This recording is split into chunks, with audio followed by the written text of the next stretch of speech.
Hello, my love. Before we begin today's episode, I need you to know that Next Level November is live.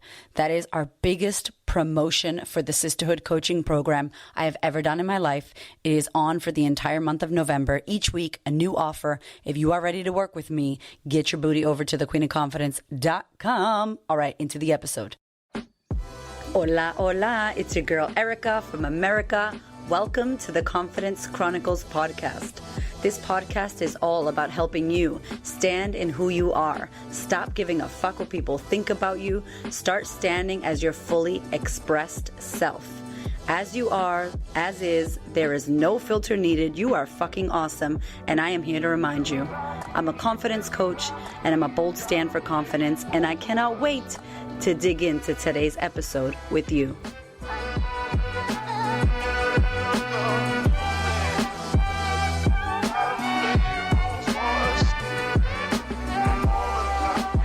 I've been in Gabor Mate's training, and it's been really incredible to study with him and learn and go to even deeper levels of myself. I'm definitely in love with, going deeper on the stuff that I think I've healed, or the stuff that I think I've worked on, or the stuff that I haven't even touched or been aware of. And today has been a really beautiful day because I've spent a lot of time writing emails and being with myself. I went to lunch with a friend at a park in nature, sitting on the grass, which I really don't do, to be honest. And I know I need to do it more. And it felt really nourishing in many ways.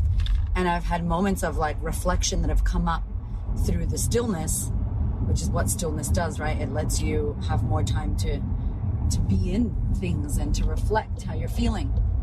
Anyway, so there was something that she mentioned today that she said about a childhood trauma, about Tim Ferriss, where he shares about his abuse. And it gave me a light bulb moment.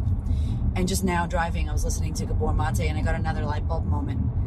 And I was interested to talk about fate and destiny, and are things predetermined for us in some weird way, for the life that we chose, the family that we chose, or that we got put into, the jobs we go for, the relationships we get into, the things that pull us. And I loved Oprah Winfrey because she always talks about, if you look around your life, it'll show you your purpose. Look around your life, what do people ask you about? What are you interested in? What do you keep struggling with? What keeps popping up and coming up for you? And I really love that, because your life kind of gives you the clues that you're always seeking.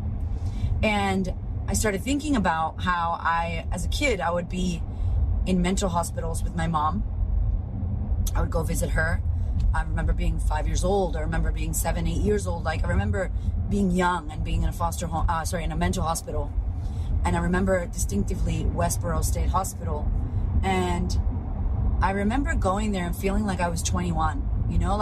Obviously a 5-year-old doesn't know what that's like, but I remember feeling really grown up and really like I was in charge and I had something to say. And I was looking around. I still do this, looking around, checking how they were doing things. I had complaints in my head about the way that they treated my mom, about the lack of attention, or, the details, or the nurses and the doctors and the communication and the way it was set up. I was always looking and looking at things that I didn't think were working or didn't fit, and not in a critical, complaining way, in a, this should be better, this is how we could fix this, like a change kind of way.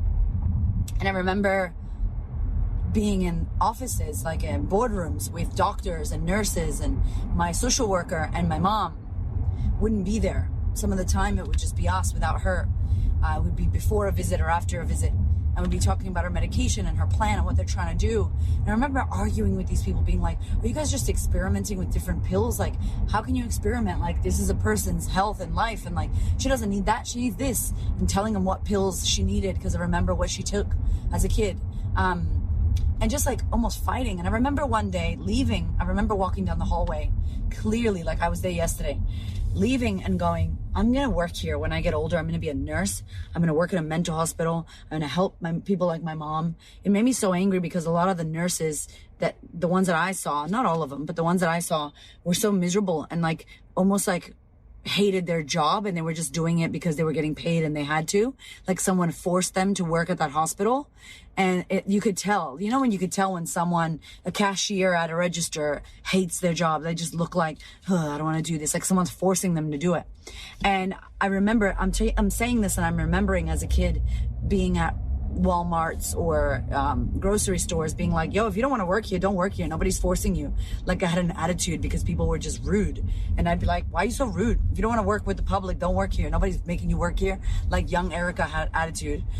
This Erica still has attitude, but she had much more attitude. And I remember that. And it's so funny because that's how I felt in the hospital. In my mom's hospitals, I felt like, why are you doing this job if you're not happy helping the people? Why are you doing this if you don't care? It felt like they didn't care. Not all of them, just some that I remember distinctively. Sorry to interrupt, but I'm very excited because this is only happening one time and it is on right now. You're listening to this podcast, which means you want to work on yourself. You're interested in growth. You're interested in becoming the next level version of yourself. I know that this year and last year was so hectic for so many women, and my beautiful clients in the sisterhood have told me time and time again how they don't know where they would be without this community, without this self-work, without reflection, without accountability, without working and healing all the trauma and the shit that we all go through.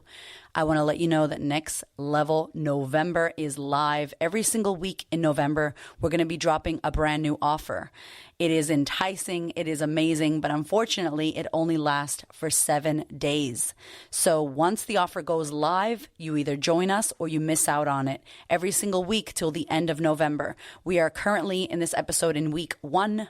And I am so pumped for it because it is kicked off with a bang. There are only 10 spots available in each week until it's exhausted.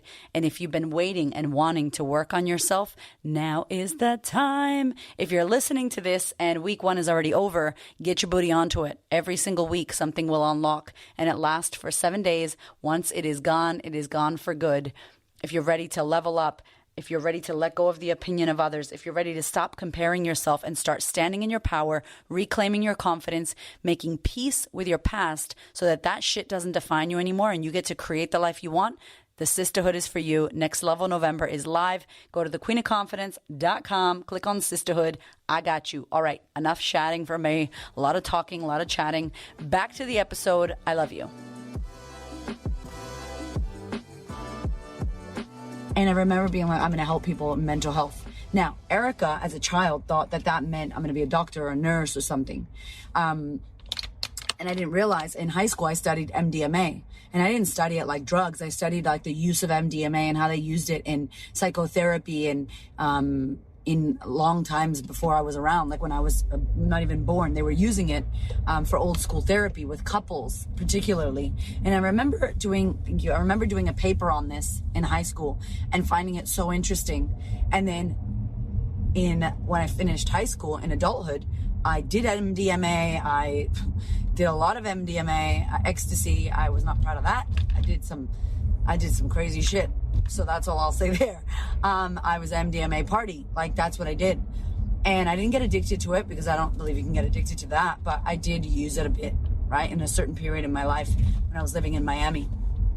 And it's so interesting because I studied it. And now I'm listening to Gabor and he's talking about how there's studies now being done with MDMA, not ecstasy, but like proper MDMA on PTSD and clients who suffer. And now it's massive in therapy. People are using psychedelics and not in a, we're going to be irresponsible, get messed up, but like ayahuasca, psilocybin, MDMA now, and they're doing trials and it's actually moved through the phases. And these are going to be hopefully approved in 5 years or 3 to 5 years in the US where you could work with a psychotherapist and do some massive trauma healing and therapy with MDMA.